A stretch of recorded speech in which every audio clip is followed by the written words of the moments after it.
자, 오늘 우리에게 주신 하나님 말씀은 2025년 피스티스 4-4 거듭남에 대한 부분 마무리하는 시간입니다.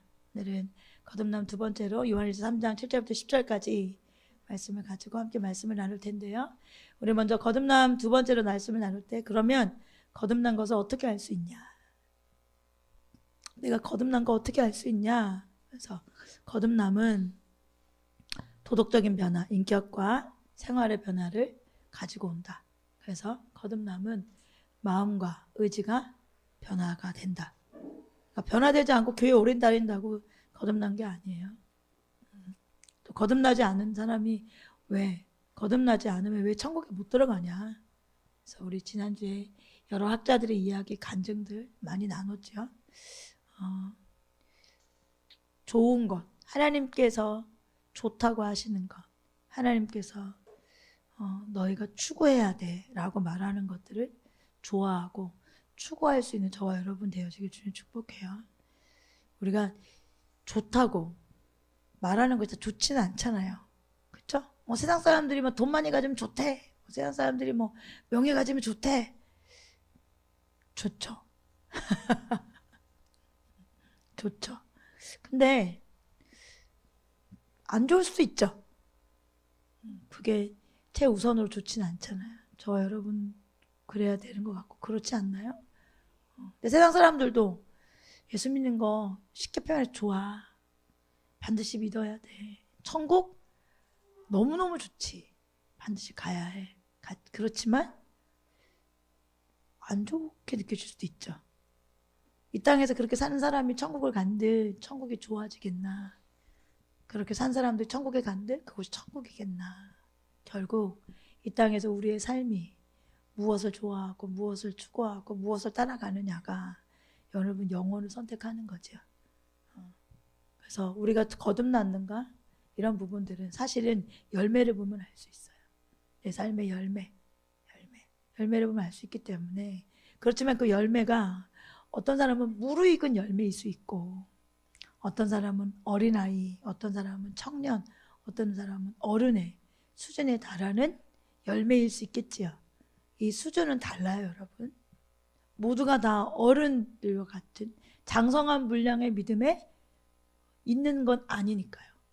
그럼에도 불구하고 어린아이든 청년이든 작년이든 뭐한다? 잘한다. 여러분, 우리 아이가 시간이 지나면 잘하고 있죠? 우리 아이들이. 응? 벌써 유치원 간다고 어린이집 갈 때랑 또 우리 이래가 다르잖아요.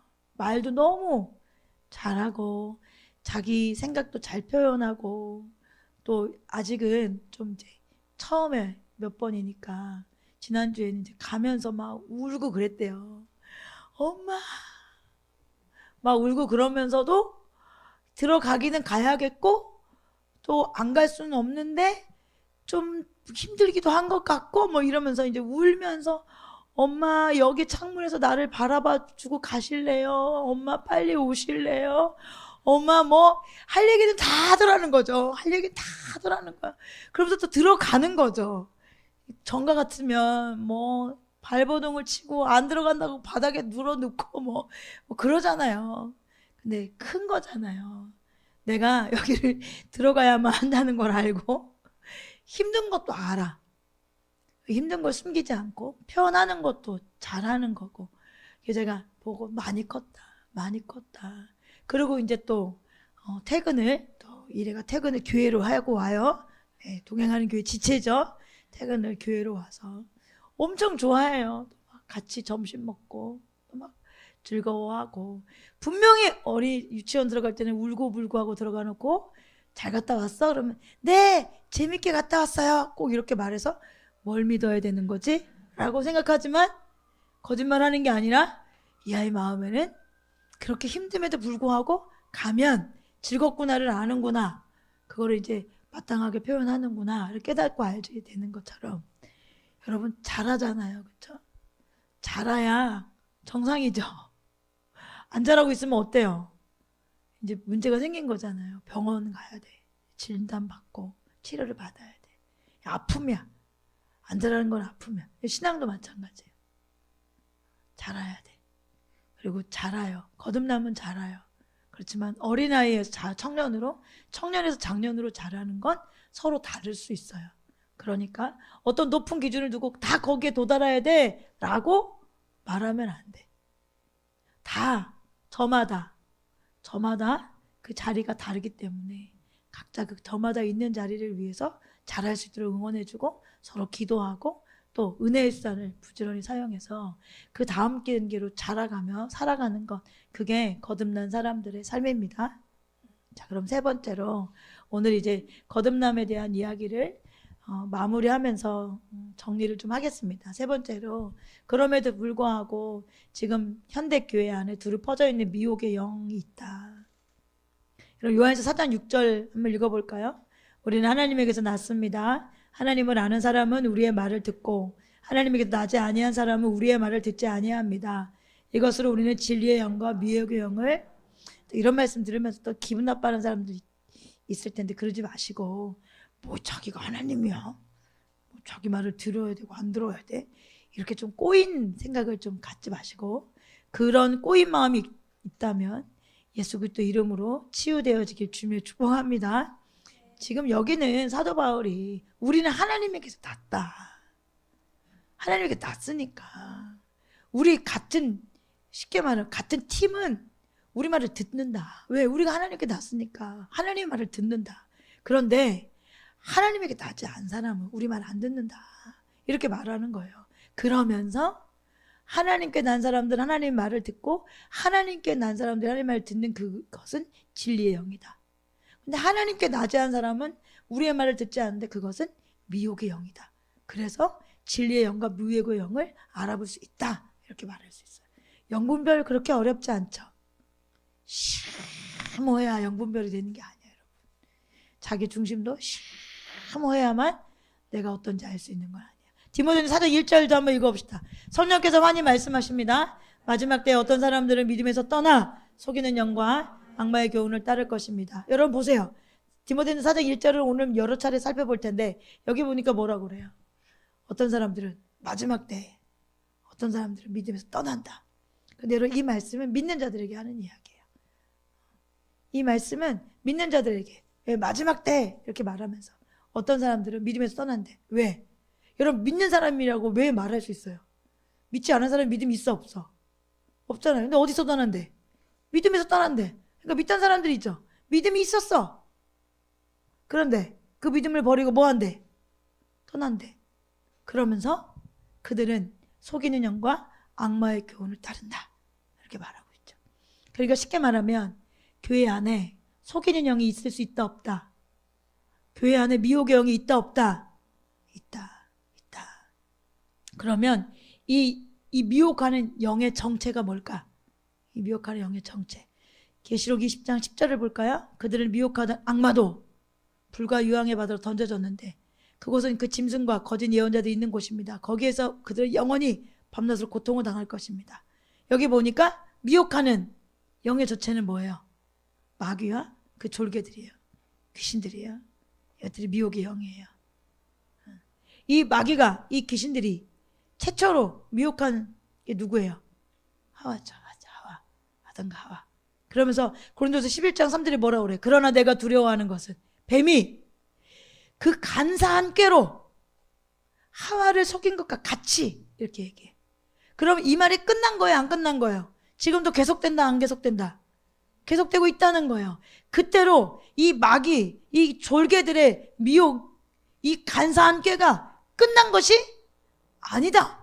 지금도 우리 안에 무엇을? 생각을 부패하게 해서, 생각을 집어넣어서 뭐하게 한다?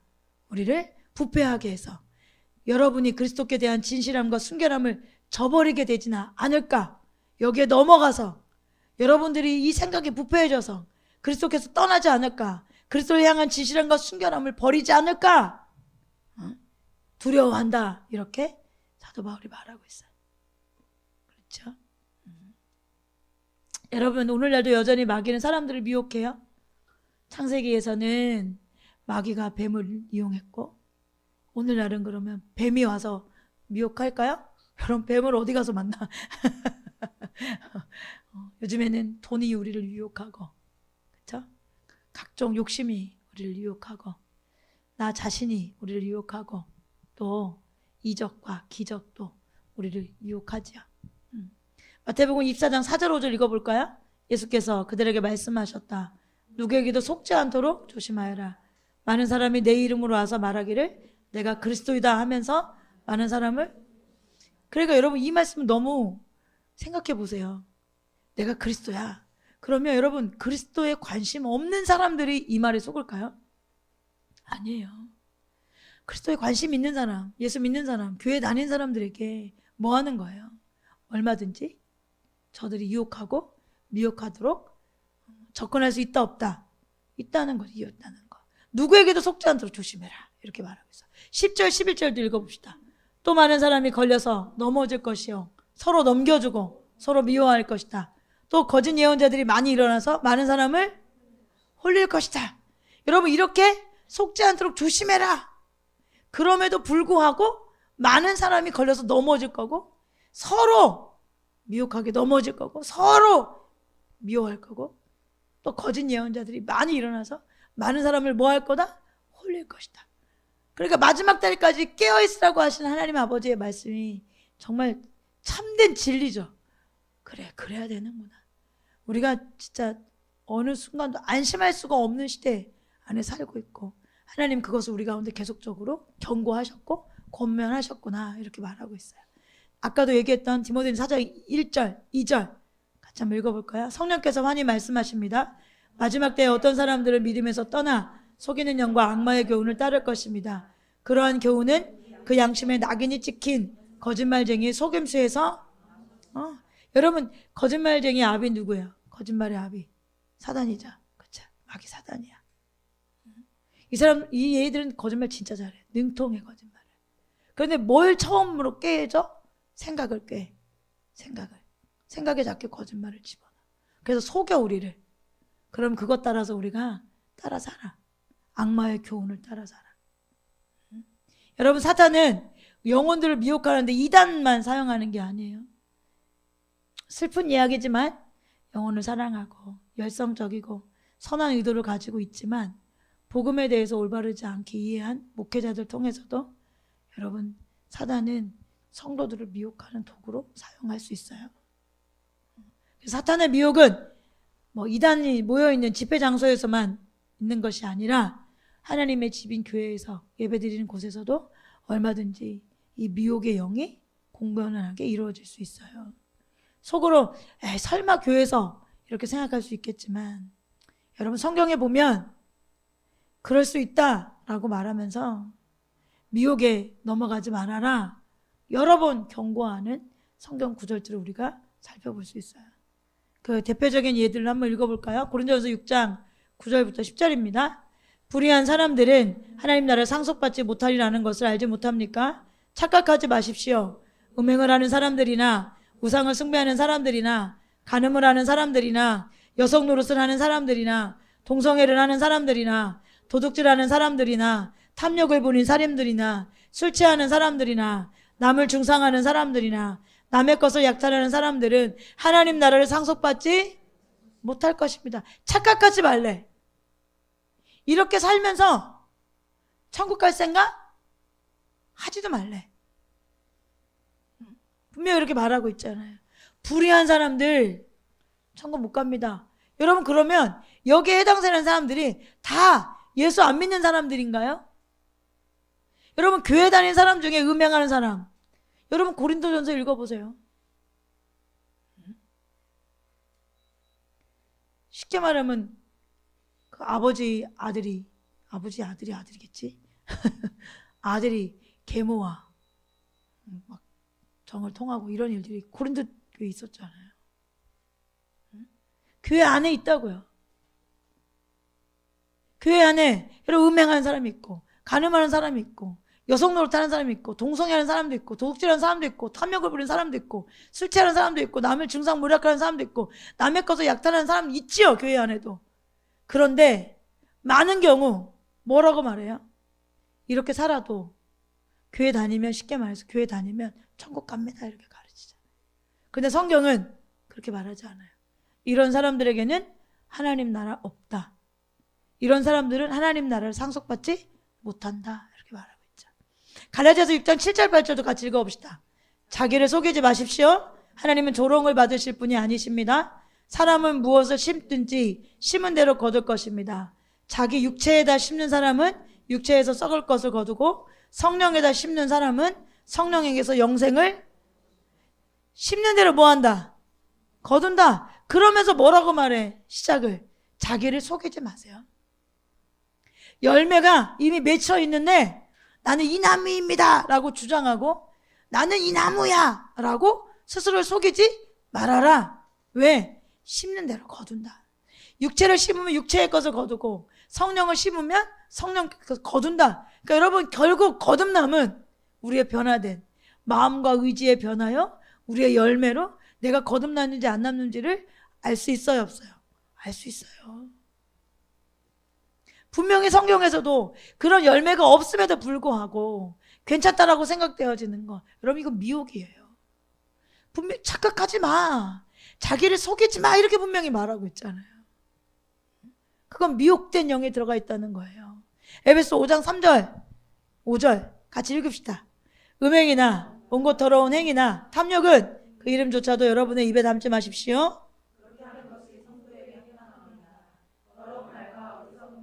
상스러운 농담은 여러분에게 어울리지 않습니다. 오히려 여러분은 감사의 참 말을 하십시오. 여러분 이것을 확실히 알아두십시오. 음행하는 자나 행실이 더러운 자나 탐욕을 부리는 자는 우상 숭배자이 그리스도와 하나님의 나라를 상속받을 몫이 없습니다. 여러분 우상 숭배자가 천국 간다고 생각 안 하잖아요. 교회 나와도 우상 숭배할 수 있어요 없어요? 여러분 우리가 돈보다 하나님을 더 사랑하는 자들이 되어지길 주님 축복합니다. 그런데 돈이 앞설 때가 많잖아요. 인정이 앞설 때가 많고 권력이 앞설 때가 많고 우리의 어떠함이 앞설 때가 많잖아요. 그런데 성경은 그것이 계속되어질 우리의 삶의 패턴이라면 그건 우상숭배자다 이렇게 말하고 있어요. 우상숭배자는 하나님 나라를 상속받을 수 있다 없다? 없다. 그들에게는 하나님 나라의 몫이 없다. 상속받을 수 없어. 여러분 왜 상속을 받지 못해요? 하나님 나라를 상속받을 몫이 없는 이유는 뭐예요? 자녀가 아니니까. 자녀가 아니니까. 누구에게 상속해줘요? 자녀에게 주시잖아요. 여러분은 돈 많이 벌어서 자녀 말고 저 같은 사람에게 상속해 주세요. 아멘 할렐루야 하고 제가 받겠습니다. 근데 기본적으로 상속해 준다라는 의미는 뭐예요? 자녀들에게 하죠. 이 사람들은 하나님의 자녀이 아니에요. 아니기 때문에 하나님 나라를 상속받을 몫이 없다 이렇게 분명히 말하고 있어요. 그래서 성경에 사도 바울은 여러 말씀을 통해서 이런 미혹 받지 마. 실제로 이런 미혹 속임 교회 안에 존재하고 있기 때문에 오늘날에도 이런 미혹이 번번하게 일어나고 있잖아요. 그러면서 사도 바울뿐만 아니라 요한일서를 쓴 사도 요한도 요한일서 말씀을 통하여서 우리가 미혹에서 그런 미혹에서 깨어날 수 있는 자기 시금석 내 기준 이것에 대해서 요한일서에서 말씀해 주고 있어요. 요한일서 3장 7절 볼까요?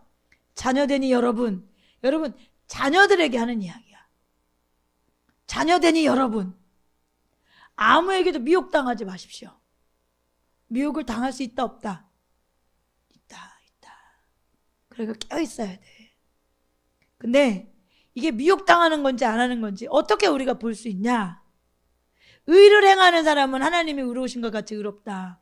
죄를 짓는 사람은 악마에게 속해 있다. 악마는 처음부터 죄를 짓는 자이기 때문이다. 하나님의 아들이 나타나신 목적은 악마의 일을 멸하려시는 거다.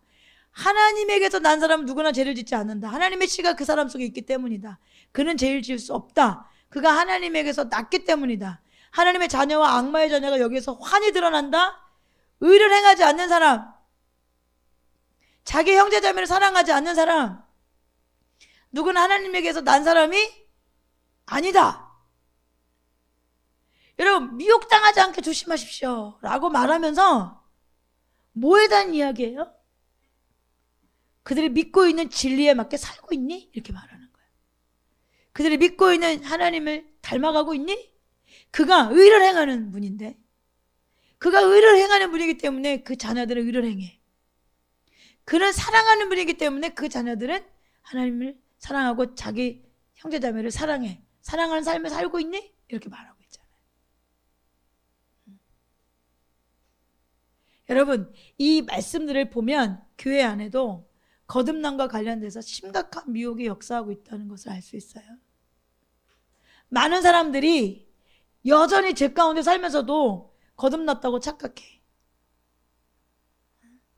여전히 성경은 이렇도록 거듭난 사람들에 대해서, 삶에 대해서 무수히 말함에도 불구하고 많은 사람들은 그것과 상관없이 그냥 난 교회 다니니까 거듭났어 이렇게 생각해. 여전히 죄 가운데 살고 있으면서 나는 거듭났다고 착각해. 이걸 다시, 여러분 뭐 많이 들었으니까 알겠지만, 교회와 교회 역사 안에 무수히 미혹되어 있는 그 거짓말, 그렇지만 너무 익숙한, 그래서 많은 사람들이 거짓말인지도 모르는 그 미혹은 뭐예요? 구원은 믿음으로 받습니다. 상급은 행함으로 받습니다. 구원은 오직 믿음으로 받습니다. 그렇기 때문에 믿기만 하면 우리가 죄 가운데 살아도 부끄러운 구원은 적어도 받을 수 있습니다 라고 말하는 것, 미혹입니다. 여러분, 구원은 믿음으로 받습니다. 회개와 믿음으로 받습니다. 그런데 상급은 행함으로 받는 것이 아니라 이 믿음이 진짜인가를 확인할 수 있는 시금석이 행함입니다. 그래서 지금 계속 읽어왔던 말씀들에 대해서 계속 뭐라고 말하고 있어요. 너희가 이렇게 산다면서 하나님 나라 갈 수 없다. 너희가 이렇게 결정하면서 이 하나님 나라 갈 수 없다. 분명히 말하고 있잖아요. 그러면 여러분, 이 말씀대로라면 그 사람들은 다 뒤에 상급 없다라고 말해야 되잖아요. 행함은 상급이야. 상급은 행함으로 받는 거야. 그러니까 이렇게 죄 짓지 않고 거룩하게 살고 하나님 뜻대로 살고 하나님 나라를 위해 살고 그러면 상급 받는 거야 라고 말한다면, 성경에 하나님 나라를 그들에게 상속할 수 없습니다, 하나님 나라에 들어갈 수가 없습니다 라고 말하지 않고 그들에게 상급이 없습니다 라고 말해야 되잖아요. 그런데 상급이라 말하지 않고 하나님 나라다 이렇게 말하고 있어요. 구원의 문제예요. 구원의 문제. 그리고 성경엔 오직 믿음이 없어요, 여러분. 성경의 원어에 보면 믿음 앞에 오직이란 단어가 단 한 곳도 없어요. 이거는 종교개혁을 하면서 루터와 칼빈이 만들어낸 구호죠, 구호. 오직 믿음, 오직 말씀, 이렇게. 근데 성경에는 오직이란 단어가 없어요. 왜요? 구원은 회개와 믿음으로 받기 때문에. 그러니까 그 뒤에 뒤따라오는 믿기만 하면 우리 죄 가운데 산다 할지라도 적어도 부끄러운 구원은 받을 수 있다라고 하는 말 자체가 성립이 되어지지 않습니다. 결국 이 말은 그 얘기예요. 결혼했어. 우리를 부부로 만드는 건 결혼식이야. 결혼식을 했으니까 집에만 들어오면 부끄러워도 부부로 살 수 있어. 이 얘기랑 똑같은 거예요. 근데 여러분, 그래요? 실질적으로? 사랑하지 않고 여전히 딴 여자 만나고 여전히 딴 남자를 만나고 밖에서 죄 짓는데 여러분, 그 부부 생활이 계속 유지가 될 수 있어요? 아니잖아요. 그 사랑한 거예요? 아니잖아요. 그거는 시작부터가 결혼이라고 하는 성립 자체가 되어지지 않은, 올바른 경험이 아닌 그런 결혼이라고 볼 수 있잖아요. 그 형식만 빌려서 자기 유익을 위해서 이용해버린 것. 여러분, 이게 진짜 분노를 일으키지 않아요? 뭐? 내가 이거 가진 거에서 내 마음을 이용하고 나를 사랑한다고 거짓말 부리고 불같이 그냥 분노할 수밖에 없잖아요. 내 마음을 이용한 거, 내가 가진 무엇인가를 이용해가지고 자기를 유익을 구한 거. 이게 진짜 너무너무 우리가 일상에서도 와, 이거 진짜 나쁜 사람이다 이렇게 말할 수 있는데, 우리가 하나님 앞에 그렇게 산다면, 우리가 하나님 이용해서 나 얻을 것 위해서 그런 척하고 산다면, 이거 하나님 모를까요? 우리의 삶을 다 아시고 우리의 생각을 아시고 우리의 중심을 다 아시는데. 여러분, 이렇게 생각하는 건 교회 안에 있는 미혹입니다. 그럼에도 불구하고 전통적인 진리처럼 굳어져 버렸어요. 그런데 이건 여러분 비진리입니다. 그런데도 얼마나 이렇게 이 비진리를 얘기하는 이 교회들이 당당하게 성경적으로 말하는 교회들을 더 터부시하고 잘못했다고 손가락질하는 말도 안 되는 현상들이 지금 일어나고 있죠. 그러면 여러분 마태복음 7장 21절이나 야고보서 2장 14절과의 말씀들은 어떻게 이해할 거며? 여러분 성경은 충돌하면 안 되죠. 여러분 성경은 신구약이 충돌하지 않고 하나님 한 분이 성령님을 통하여서 성령님에 의해서 쓰여졌기 때문에 여러분 그 사람들을 위해서 성령님께 쓰게 하셨기 때문에 여러분 말씀이 충돌되어지지 않아요. 그리고 그 말씀은 하나님의 성품에서 벗어나지 않아요. 그래서 하나님이 어떤 분인지를 아는 게 중요해요. 그거를 알아야 그 위에서 이 말씀이 그러한가 아닌가를 우리가 분별할 수 있어요. 그런데 하나님이 어떤 분인지를 모르고 그냥 이 말씀 저 말씀 휘청거리며 살면 여러분 그냥 미혹당할 수 있어. 얼마든지. 여러분 마태복음 7장 21절에 나더러 주님 지름하는 사람이라고 해서 다 하늘나라에 들어가는 것이 아니다. 하늘에 계신 내 아버지 뜻을 행하는 사람이어야 들어간다. 여러분 여기가 상급에 대한 이야기예요? 주님 하는 사람이라고 다 들어가는 게 아니야. 아니 믿는다고 가르치잖아요. 믿으면 천국 가. 여기서 주님 하고 부르는 사람이 안 믿는 사람이겠어요? 믿는 사람일 거 아니에요. 그런데 하나님께서는 그게 아니라 네 믿음이 진짜라면 뭐 할 거다? 바뀐 왕의 이야기를 들을 거다. 바뀐 왕의 뜻을 살 거다. 바뀐 왕의 나라를 위해서 내가 살 거다. 하늘에 계신 아버지의 뜻을 행하는 사람이에요. 뜻을 행하는 사람. 야고보서 2장 14절에도 형제자매 여러분 누가 믿음이 있다고 하면서 행함이 없으면 그 믿음이 무슨 소용이 있냐? 그 믿음이 너를 구원할 수 있겠냐? 이렇게 말하죠. 여러분 믿음은 반드시 행함을 동반합니다. 나 믿어. 그런데 아무것도 행하지 않아. 그럼 그 믿음이 무슨 소용이 있냐? 그런 믿음이 너를 구원할 수 있겠냐? 안 된다는 거예요. 안 된다는 거. 그리고 여러분 이런 말씀과도 일치하지 않잖아요. 그러니까 여러분 이런 잘못된 그냥 믿기만 하면 어떻게 살아도 부끄러운 구원을 받아. 봐, 그 십자가상의 그 강도 봐봐. 야, 그렇게 엉망진창으로 살다가 마지막에 주님, 저 좀 부끄러운 구원이라도 저 좀 구해주세요. 라고 하면 천국 가잖아. 이런 얘기 하고 있는데 여러분 그거 나중에 차츰차츰 다 밝혀줄 거예요. 응?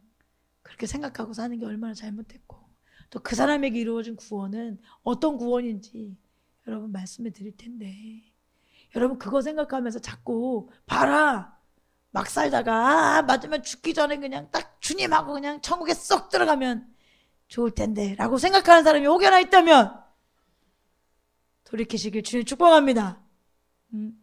은혜의 수단이 귀찮고 싫고 힘들어.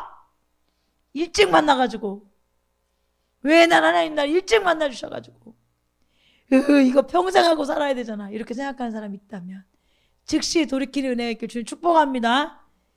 그거 잘못된 마음이잖아요. 부끄러운 구원은 없습니다. 부끄러운 구원은 없어요. 부끄러운 구원은 없어. 그건 잘못된 거예요. 미혹의 영이에요. 제가 십자가상의 구원에 대해서도 이 뒷부분을 나가면서 관련돼서 설명해 드릴 거예요. 오늘 말고 다음번에. 여러분 우리나라에 여러 가지 이단이 활동하고 있죠. 특히 구원파라고 불리는 이단. 안타깝게 제가 보니까 그분이 가수 그분이 이 구원파인 것 같아요. 제가 설교를 들어보고 또 거기에서 나온 간증을 들어보니까 딱 이렇게 하세요. 언제 구원받았습니까? 당신은 언제 거듭났습니까? 거듭난 시간이 몇 년, 몇 월, 며칠입니까? 이렇게 질문해. 그냥 선뜻 대답을 못하면 구원받지 못한 사람이라고 몰아붙여서 사람들을 미혹해. 딱 거기가 그렇게 해요. 그래서 구원받지 못한 사람들에 대한 엄청 안타까움이 막 있어. 그리고 막 구원받은 사람은 며칠, 면제, 언제 난 구원받았다 막 이렇게 막 얘기하고 구원받은 사람 나와서 막 간증시키고 막 그래. 그런 간증이 막 유튜브에 올라와 있고 그래. 여러분 잘못된 거예요. 미혹이에요. 여러분 성경에는 그러면 베드로가 언제 구원받았는지 왜 날짜가 없냐? 그래요, 안 그래요? 여러분, 요한은 언제 구원받았어요? 이게 중요하면 그 사람들 다 아니야? 이런 데 속지 마. 그러니까 성경적이어야 돼. 그럴듯한 것 같지만 그럴듯한 걸 속으면 안 돼. 성경적이어야지. 아마 사도 바울의 이야기를 하겠죠. 봐라, 다메섹 도상에 언제 어느 때 즉각적으로 빛이 임해서 막 임하지 않았냐? 여러분, 사도 바울만 그럼 구원받았습니까? 여러분, 바나바는요? 디모데는요? 수없이 성경이 기록되어서 구원받은 사도로, 선지자로, 여러분 복음전으로, 목사와 교사로 수없이 하나님 앞에 쓰임받은, 여러분 사도행전만 봐도 무수한 하나님의 사람들이 있잖아요. 그런데도 불구하고 그들이 언제 구원받았는지 있어요, 날짜가? 시가 정해져 있어요? 여러분 거기 속지 마세요. 이게 구원파예요, 구원파. 참 안타까운 일이에요. 가끔 생각나면 옛날에 그 양반 교회 안 다니고 그럴 때 사람이 너무 좋은 사람 같아가지고 영향력도 있고 하니까 기도도 가끔 했었는데 미혹에 빠져가지고 잘못된 길을 걸어가서 너무너무 안타까워. 아내 되시는 분이 구원파 관련된 저 높은 윗자리에 계신 분의 친인척 관계인 걸로 알고 있어요. 그래서 영향을 많이 받을 수 있겠죠. 근데 제가 설교를 몇 번 들어보니까 구원파의 그 말씀이 너무 많이 들어가 있고, 또 그 말씀하면서 굉장히 핵심을 갖고 중요시 여기는 게 이 말씀. 거듭났습니까? 언제 거듭났습니까? 몇 년 며칠, 몇 시에 거듭났습니까? 그렇지 않은 사람들은 그 거듭나면 어떤 획기적인 사건, 그거 없이는 거듭나지 않았다, 이렇게 말해. 그러니까 그런 거 없으면 거긴 다 죄인이야. 거긴 다 지옥 가. 그러다가 다 같이 지옥 가게 생겨서 지금 거기 올바르지 않아요, 여러분. 스테판 찬홍 목사님의 당신의 거듭남 확실합니까? 라는 책에 보면 주님은 사람이 거듭난 시간을 알지 못하면 이라고 말씀하시지 않았습니다. 여러분 있어요, 없어요? 이 말씀이 성경에 거듭난 시간을 알지 못하면, 거듭난 나를 알지 못하면 이런 말 없잖아요. 그런데 만일 우리가 중생의 본질적인 특성을 우리 안에서, 거듭난 사람의 나타나는 그 열매를 우리 안에서 발견할 수 있다면 중세기의 시간을 몰라도 문제가 있다, 없다? 없다. 여러분, 바람이 임으로 어디에서 언제 부는지 몰라. 그런데 와 있는 건 알아. 나도 알고 타인도 알아. 그 바람이 그냥 산들바람처럼 살살 부는 바람이기도 하고, 나만 알 수밖에 없는 그런 미약한 바람이기도 하고, 요즘에 뭐 무풍 있잖아요, 무풍. 에어컨 여러분 무풍 써보셨어요? 저희 집엔 무풍이에요. 무풍. 바람이 없는 듯 시원해. 신기하죠? 지만 알아? 근데 알아. 시원한 걸 보니까 뭐가 있긴 있나 보다, 이런 무풍이 있어. 어쨌든 바람은 우리 안에 들어오면 나도 알고 나만 아는 경우도 있고, 어린아이일 때는 나만 알 수 있죠. 미약한 부분도 있을 수 있죠. 그렇지만 있어요, 없어요? 바람이 불면 알아. 근데 그 바람이 세차게 불면 나도 알고 쟤도 알고 많이 알아. 이게 거듭난 사람에 대한 이해예요. 그런데 이 바람이 성경에서 몇 시에, 며칠에, 어디에서 어떻게 출발했는지 안다, 모른다? 모른다. 분명히 성경은 말하고 있어. 그러니까 이런 거 물어보면서 알아요, 몰라? 그러면 회개해라 너, 이렇게 얘기해줘. 지나갈 때 이렇게 옛날에는 많이 물어봤는데 요즘 많이 없어지긴 했는데 이런 사람들이 많아. 구원파들이 많았어. 혹시 뭐 교회 다니세요? 네. 거듭나셨어요? 뭐래? 이럴 수 있잖아. 언제 거듭나셨어요? 몇 시? 몇 분에 며칠에 거듭나셨어요? 막 이렇게 얘기하면 막 쫄리잖아. 에? 그러고 돌아서면 안 거듭난 것 같아. 그러면 지는 거야. 눈 똑바로 뜨고 거듭났다고. 넌 거듭나야 될 것 같다고. 응? 너 거듭나야 될 것 같다고. 성경이 어디 거듭난 시간을 알지 못하면이라고 말했냐고. 성경의 거듭남은 내 내적인 변화라고 말하고 있다고. 그래서 성령이 9가지 열매를 말하고 있지 않냐고 이런 얘기 막 해줘야 돼. 봐라 너 그러고 있다가 속아서 지옥 가지 말고 너 거듭났네 안 났네 신경 쓰지 말고 네 거듭난 거 신경 써 이러고 우리 교회 와 이렇게 해서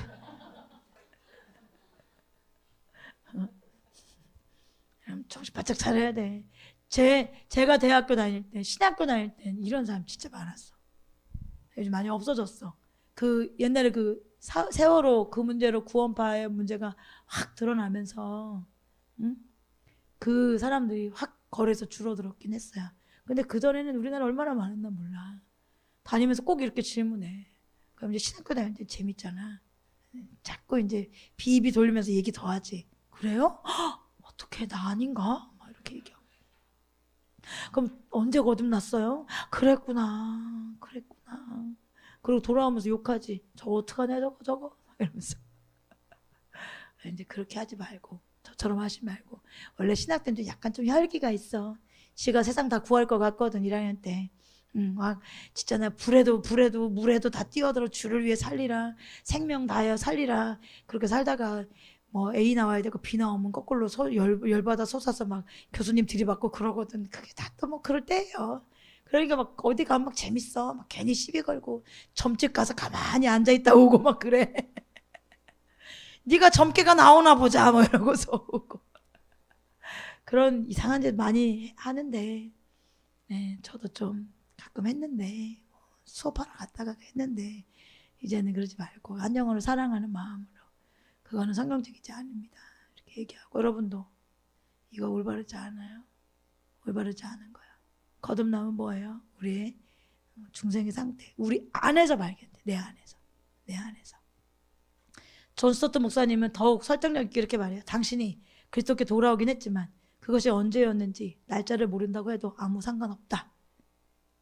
어떤 사람은 그 날짜 알고 어떤 사람은 모른다. 여러분 사도 바울은 알겠지만 베드로는 뭐 알겠어요? 여러분 뭐 요한은 뭐 빌립은 뭐 모를 수도 있고 알 수도 있잖아요. 여러분 바나바 같은 경우 디모데 같은 경우 모를 수도 있어요. 중요한 것은 언제 우리가 그리스도를 믿었는가 하는 것이 아니다. 우리가 그리스도를 믿었는가 아닌가 하는 것이다. 우리가 예수님은 그리스도인의 삶이 시작되는 것도 두 번째 탄생이라고 부르셨으며 이러한 유추는 여러모로 도움이 된다. 예를 들어 우리는 육체적 탄생이 일어난 것을 의식하지 못하며 부모님이 말해주지 않았다면 생일이 언제인지도 결코 모를 것이다. 여러분 시 알아? 시? 지훈이 알 것 같은데 시 중요시하기잖아. 엄마가 뭐 보러 다시는 분은 시 중요시하기잖아. 몇 시 나왔어요? 그러면 뭘 따져가지고 그 시에 그거 저거 몰라. 근데 예수 믿는 사람은 시를 알아 몰라? 여러분 알아 몰라? 모르면 여러분 안 태어난 거야. 왜 웃어? 큰일 나서 울어? 왜 웃어? 여러분 시 모르면 안 태어난 거라니까? 뭔 소리야? 말이야 방구야. 여러분 시를 모른다고 여러분이 존재해요 안 존재해요? 여기 여전히 이렇게 뚱뚱하게 자리를 넓게 존재감을 빡빡 하면서 뭐 있는데 뭐 시를 모르고 아니 부모님이 저 같은 경우에도 저는 생년월일이 며칠이겠어요? 저희 서류에는 12월 25일이에요. 우리 아빠가 그때는 예수도 안 믿었는데 어떻게 또 그렇게 또 딱 12월 25일 예수님 탄생하신 날 나의 생일을 딱 갖다 이렇게 해놨어요. 근데 만약에 우리 아빠가 제가 태어난 날이 음력으로 4월 15일인데 엄마 아빠가 그걸 안 알려주고 너 이 날이 생일이야 라고 하면 그날인 줄 알 거 아니에요. 그렇잖아요. 그러니 여러분 뭐 시와 뭐 일과 여러분 이거 사실 모른다 하더라도 여러분 과거에 중국에 인원이 많아가지고 사람이 너무 많아가지고 막 한 집에 막 한 명만 낳아야 됐었어요. 제가 성교 많이 다닐 때 2집 낳으면 벌금이 엄청 세. 그런데 또 가난할수록 그렇게 또 부부관계가 좋아. 우리 가난할 때 그랬잖아요. 제가 칠형제 7번째. 우리 엄마 아빠 그렇게 사랑하는지 몰랐어. 가만히 생각해보니까 그랬구나 이런 생각이 드는 거지. 중국에도 되게 가난한, 그리고 정말 소수민족들이 있는 곳은 너무너무 열악하거든요. 애들이 바글바글해. 바글바글. 그러면 얘네들을 신고하면 벌금을 내야 되잖아요. 그러니까 얘네들은 신고도 안 하는 애들이 정말 많았어. 그러면 신고도 안 해. 얘네들은 서류상에 존재하는 애들이 아니야. 이 땅에 서류상에는 존재하는 애들이 아니야. 그런데 존재해, 안 존재해? 존재하잖아. 존재하잖아. 그러니 구원파에서 이야기하는 것처럼, 야, 너 몇 시, 몇 월, 뭐, 언제, 너 구원 받았냐? 거듭났냐? 이렇게 물어보는 건 그냥 찬물 끼얹어, 그냥. 찬물. 저리가, 너 좀 거듭나에 대해서 한 수 좀 배워야 되겠다. 그 유튜브 계정 알려줘. 이것 좀 들어라. 존 스토트 목사님이 이렇게 말해주잖아요. 부모님이 생일 말해주지 않았다면 생일이 언제인지도 모른다. 비록 탄생을 기억하지는 못하지만 우리가 탄생했다는 것을 아는 이유는 탄생한 순간부터 우리는 존재하잖아. 그렇죠? 분명히 그 생명을 오늘 우리가 누리고 있어. 그러니까 새로운 탄생도 이것과 마찬가지예요. 언제 어떻게 몰라도 여러분, 중요한 건, 거듭남에 있어서 중요한 건 시간이 아니라 상태예요. 내 상태. 여러분, 거듭난 시간을 몰라도 현재의 상태가 거듭난 자의 상태라면 거듭난 거야. 아니, 저처럼 뭔가 획기적으로 변화해야 되는 어떤 날, 우리 전사님처럼 과거와 하나님 전과 만남과 후가 완전히 다 바뀌는 날, 이런 사람은 거듭난 게 언젠지 뭐 좀 선명해. 그쵸? 그쯤, 그래 그땐가 뭐 이런 생각이 들어. 그 뒤로 막 급격하게 이렇게 바뀌었으니까 뭐 그런 사람 좀 있지만, 내가 보면 또 그렇지 않은 사람도 있잖아요. 그럼 이제 그렇지 않은 사람들, 그런 사람들은 봐, 나는 구원받았다, 나는 그때는 봐, 나 막 이런 일이 막 있었다고, 막 그런 사람 옆에 있으면 이제 그런 거 없는 사람은 어떤 생각이 들어? 이제 막 쫄려. 난 아닌가? 나는 그런 것 같지 않은데, 나는 그런 구원받지 못한 건가? 막 이렇게 생각할 수 있어. 중요하지 않아. 중요한 건 현재 상태야. 현재 상태. 지금 설사 우리가 시간을 알고 있다 할지라도 현재 상태가 성경이 말하는 거듭난 자의 상태와 일치하지 않으면 그 사람은 거듭난 게 아니에요. 그래서 우리는 상태를 통해서 내 마음의 중심, 내 삶의 모습을 통해서 주님이 말씀하신 대로 열매 맺고 있는가, 주님이 말씀하신 대로 열매의 삶을 살고 있는가, 그것을 보고 거듭남의 유무를 분별해야 돼. 여러분, 교회에서 미혹한 것처럼 오직 믿음이니까 믿기만 하면 너희 구원받을 수 있어, 너희 아무렇게 살아도 상관없어. 그렇다면 열매에 대해서 예수님이 뭐하러 그렇게 부지런히 열심히 말씀하셨겠어요? 그 열매에 따라 상급을 얻기 위해서 그러셨을까요?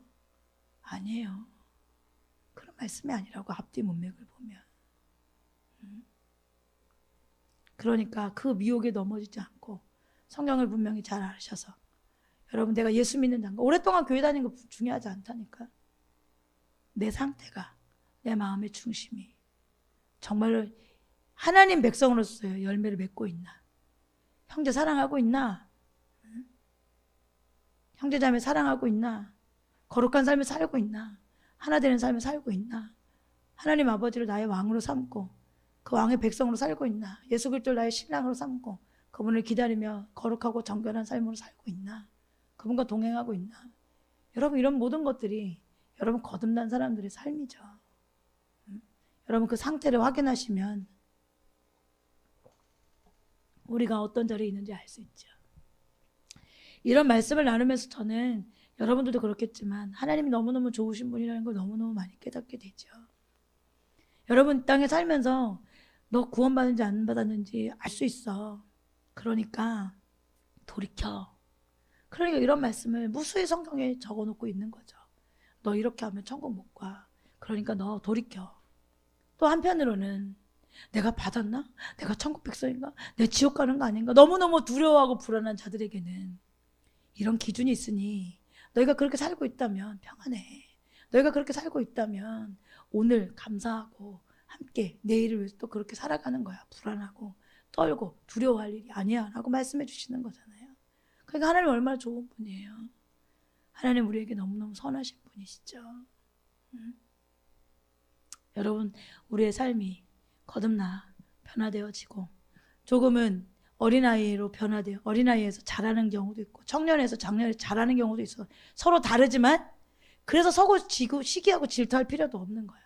각자 자리에서 다르지만 잘하고 있는가?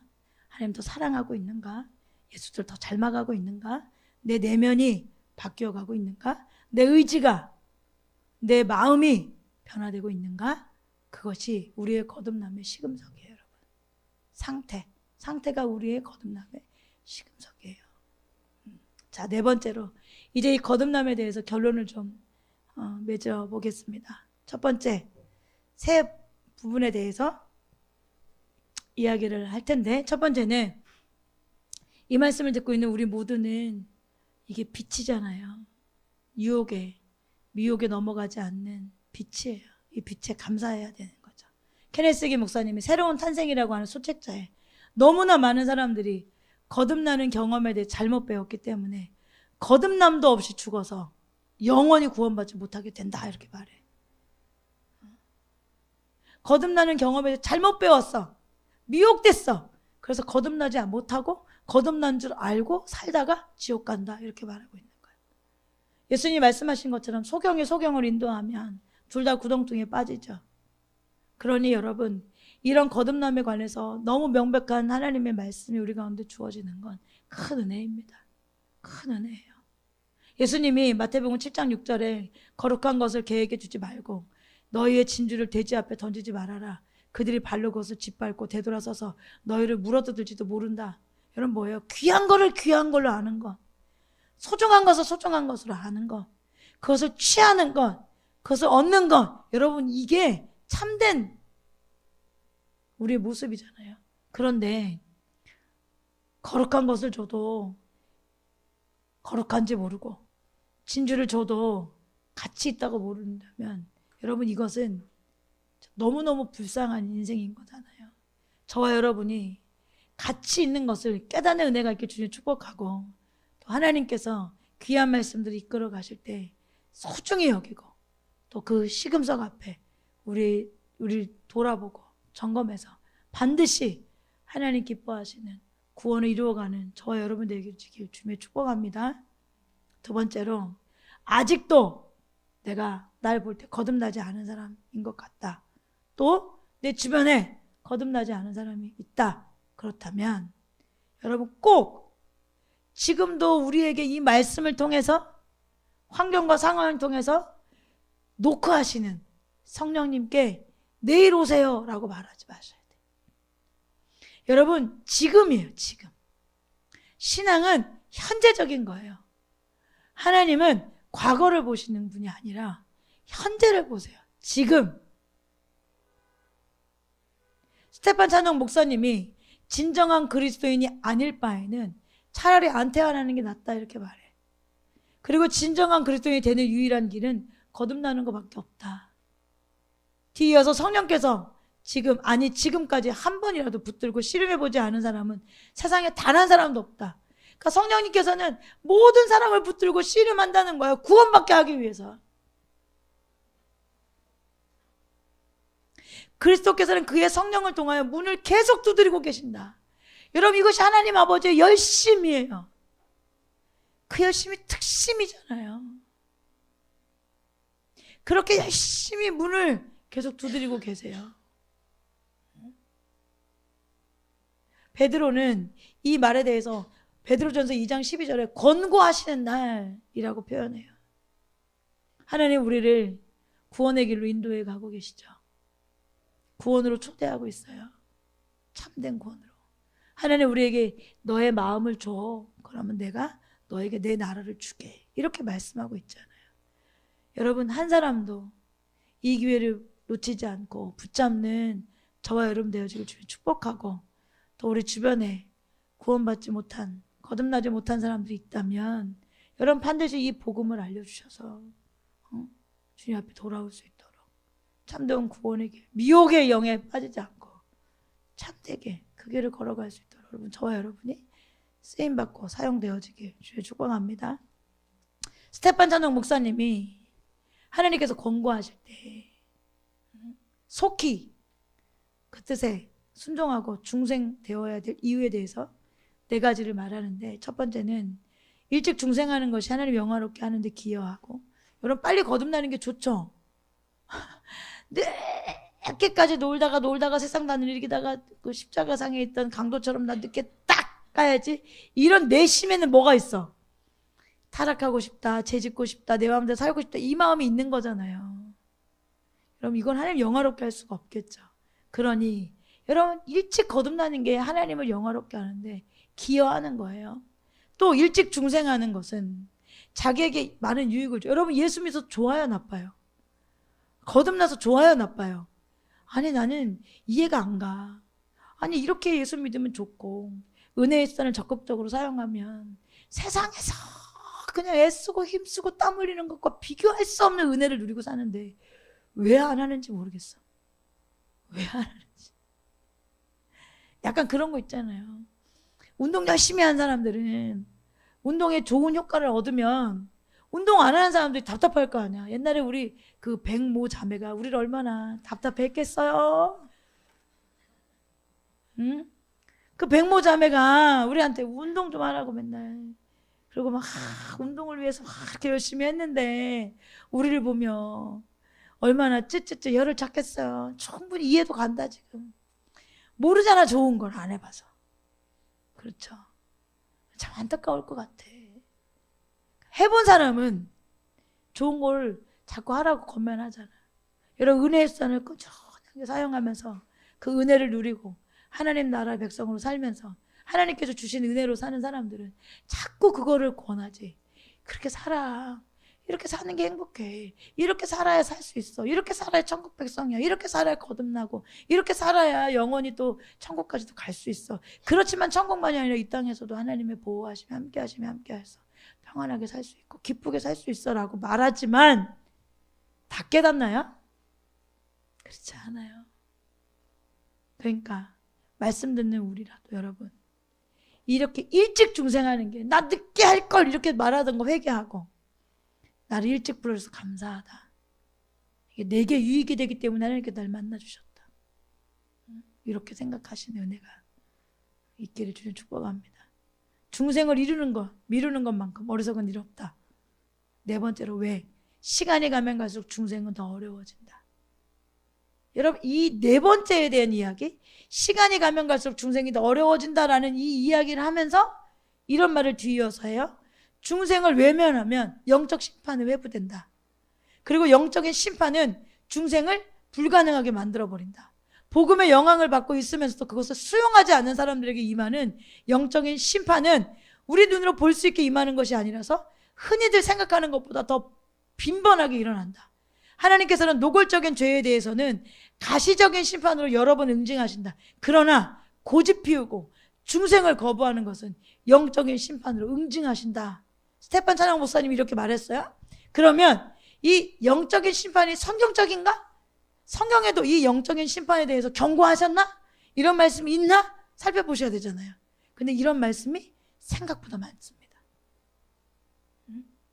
하나님은 어떤 사람에게 영적인 심판하시는지 보세요. 그 대표적인 예가 사울 왕이에요.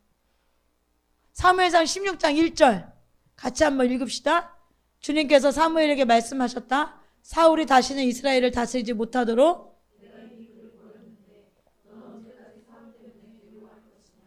너는 어서 뿔병에 기름을 채워가지고 길을 떠나 베들레헴 사람 이새에게로 가거라. 내가 이미 그의 아들 가운데서 왕이 될 사람을 한 명 골라놓았다. 여러분 주님께서 사무엘에게 말씀하신 거예요. 사무엘이 계속 사울 왕을 위해서 기도하니까 하나님께서 사무엘에게 찾아오셔서, 야 나는 그 왕 버렸다니까? 버렸어. 그 사람이 다시는 이스라엘을 다스리지 못하도록 내가 그를 버렸는데 너 왜 아직까지도 그를 위해서 기도하고 마음 쓰고 괴로워해? 이미 버렸다니까? 근데 여러분 이 말씀에 우리가 생각해야 될 게 있어. 하나님께서 이 사울 왕을 버렸다 이렇게 말했잖아요. 그러면 우리는 보통 어떻게 생각해? 왕의 자리에서 왕의 자리를 제한다. 그가 가지고 있던 명예를 가지고 간다. 그가 있는 건강을 없애신다. 모든 관계 가운데 힘들고 어렵게 한다. 이런 걸 생각하잖아요. 근데 여러분, 사울 왕은 그 일이 일어났어요? 안 일어났어요? 안 일어났어요. 그런데 하나님께서 그를 뭐예요? 버리죠. 여러분, 아무것도 내가 가진 것, 아무것도 내가 가진 것을 움직이지 않고도 하나님께서 내게 영적으로 심판할 수 있다, 없다? 있다. 그러니까 여러분, 우리의 중심이 얼마나 하나님 앞에 올바로 서서 하나님께서 말씀하시는 기준으로 우리의 중심을 둘러봐야 되는지. 여러분, 왜요? 우리는 그냥 돈 때문에 하나님 따르는 경우도 있고, 명예 때문에 하나님 따르고, 건강 때문에 하나님 따르는 경우도 솔직히 있다고요. 왜 없겠어요? 많죠. 그런데 그러고 살면서도 착각해서 내가 하나님 사랑하는 거라고 생각할 수 있다고. 그리고 반면 그렇게 생각하기 때문에 직장에 아무 일도 없고, 내 삶에 아무 일도 없고, 어려움이 없으면 나는 하나님과 관계가 괜찮다라고 생각할 수 있다, 없다? 있다. 그런데 그것이 아무것도 움직여지지 않고 그대로임에도 불구하고 하나님께서 허락하시는 영적인 심판을 받을 수 있다, 없다? 있다고요. 버림받을 수 있다고. 사실은 하나님 버림받는 거, 하나님 버리는 거 아니야. 누가 버려? 내가 버리는 거지. 여러분, 사울 왕이 버렸어요? 하나님이 사울을 버렸어요? 사울 왕이 먼저 하나님 버렸죠. 하나님이 얼마나 사울 왕을 끝까지 사랑하시고 그를 귀하게 여겨요. 얼마나 많은 기회를 주세요. 그런데 돌이키지 않아. 마음이 굳어서 돌이키지 않아.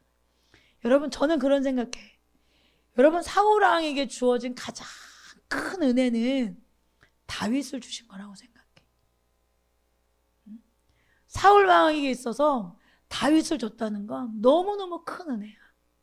여러분, 그냥 하나님께서 기름 부었다는 걸 이해하고, 나도 그렇게 거저 기름 부어주셨으니까, 하나님께서 거저 나를 선택하셨으니까, 하나님께 내게 어떠함이 아니라 그냥 은혜로 나를 왕 세우셨으니까, 이제 나의 그 다음을 이어갈 왕이 내가 원하는 요나단이 아니라, 내가 생각하는 육신적인 그것이 아니라 하나님께서 그냥 굴복되어져서 다윗 왕이 내 다음의 왕이라고 생각했다면, 여러분, 이 다윗으로 인해서 사울 왕의 노년은 어땠을 것 같아요? 여러분, 이 다윗 왕이 사울 왕이 얼마나 괴롭혔어. 막 죽이고자 하고 쫓아왔대. 진심으로 죽이려고 했잖아요. 그런데 이 다윗 왕은 여러분, 사울에게 어떻게 해? 하나님께서 기름 부은 자라고 얼마나 존중해요. 여러분, 죽일 수 있었잖아요. 그러면서 죽이지 않잖아요.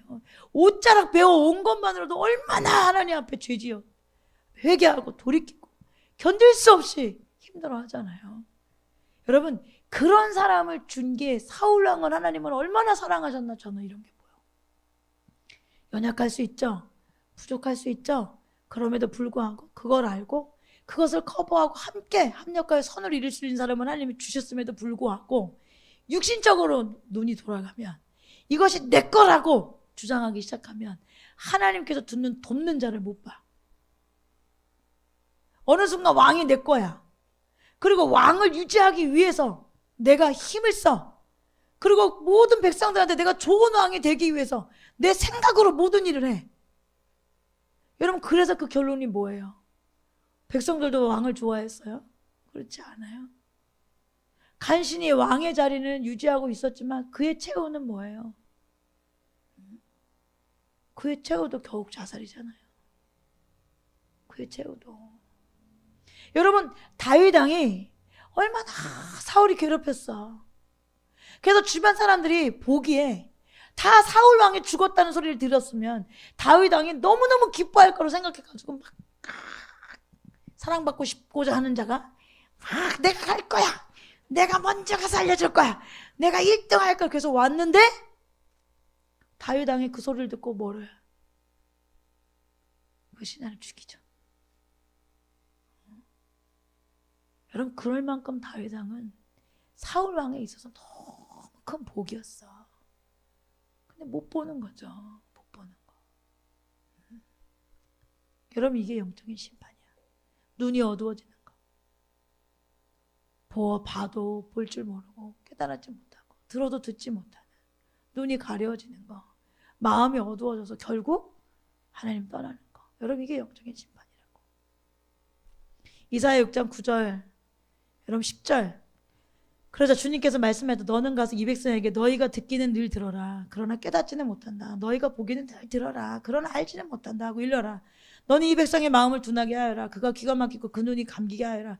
그래야 그들이 볼 수 없고 들을 수 없고 또 마음으로 깨달을 수 없게 하여라. 그들이 보고 듣고 깨달았다가는 내게로 돌이켜서 고침을 받게 될까 걱정이다. 여러분 이런 말씀 보면서 기분이 상당히 상한 사람도 있을 수 있어. 그리고 여러분 이 말씀을 예정론을 주장하는 사람 목사님들이 학자들이 근거 말씀으로 쓰는 말씀이에요. 근데 이 말씀은 여러분 앞에 뒤에 맥락을 같이 읽어야 돼. 오늘 집에 가셔서 꼭 읽어보세요. 지금 다 읽을 순 없지만 여러분 이 말씀은 뭐냐? 하나님께서 못 듣게 하고 못 보게 하고 깨달을까 무섭고 볼 수 있을까 무섭고 저들이 막 돌이킬까 고침받을까 무서워서 못 보게 해 이런 게 아니에요. 그러니까 이 예정론 주장하는 사람들은 이거를 왜 쓰냐? 봐라 지옥 가라고 정해진 사람들은 이런 거다. 하나님께서 딱 너는 천국 너는 지옥 그러니까 지옥 갈 사람들에게 너 아무리 들어봐라 못 듣게 한다. 너 아무리 봐도 하나님 못 보게 한다. 야 저들이 깨달아가지고 돌이키면 어떡하냐? 저들이 깨달아가지고 고침받으면 어떡하냐? 그러니까 못 듣게 한다. 이렇게 주장해. 근데 성경은 문맥상에서 살펴보면 이 앞에 말씀은 뭐냐면 다 뭐예요? 이사야서 6장이라면 여러분 이사야가 하나님 앞에 뭐하는 소명받는 장이란 말이에요. 소명장이에요. 그러면 그 앞에 이스라엘 백성들이 뭐예요? 얼마나 패역하고 얼마나 악하고 아무리 말해도 듣지 않고 아무리 깨닫게 해도 보지 않고 깨닫지 않고 자기 마음대로 우겨가면서 자기 뜻대로 사니까 아무리 해도 자기 마음대로 자기 뜻대로 사니까 뭐 한다는 거예요? 은혜를 이제 거둘 수밖에 없는 거예요. 이렇게 하나님께 해버리는 것이 아니라 여러분 보는 것도 은혜죠. 듣고 깨닫는 것도 은혜죠. 여러분 다 은혜예요. 하나님의 은혜가 우리 가운데 임해서 보는 거고 들을 수 있는 거고 깨닫는 거예요. 그런데 아무리 하나님의 은혜를 베푸셔도 아무리 하나님께 듣고자 깨닫게 하고 듣게 해도 말해도 보게 해도 싫어요. 안 할 거예요. 그러니 더 이상 그 은혜가 작동할 수 있다 없다? 없다. 그래서 하나님 진짜 속상해가지고 이렇게 말씀하시는 거예요. 야! 안 할래. 여러분 진짜 속상하면 뭐 하죠? 다시는 그거 해주나 봐라 이러잖아요.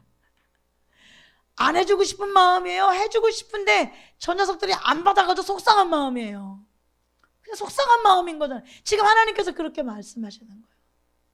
난 너희가 회복되길 원해. 난 너희가 돌이키길 원해. 난 너희가 고침받길 원해. 그래서 무수히 선지자들을 보내고 무수히 듣게 하고 보게 하고 은혜를 임하게 하고 열심히 했는데도 불구하고 너희가 마음이 굳어져서 선지자를 죽이고 선지자를 핍박하고 입을 막고 귀를 막고 싫어요 싫어요 싫어요 안 할래요. 내 마음대로 살 거예요. 믿지도 않는 이들에게 뭐 하겠다는 거예요? 더 이상 은혜 베풀지 않겠다는 거예요. 그러니 하나님께서 이렇게 하신 겁니까? 스스로가 그렇게 하도록 만드는 겁니까? 내가 그렇게 만드는 거예요. 내가. 마태복음 23장 37절 38절 한번 읽어볼까요? 예루살렘아 예루살렘아 내게 보낸 예언자들을 죽이고 돌로 치는구나.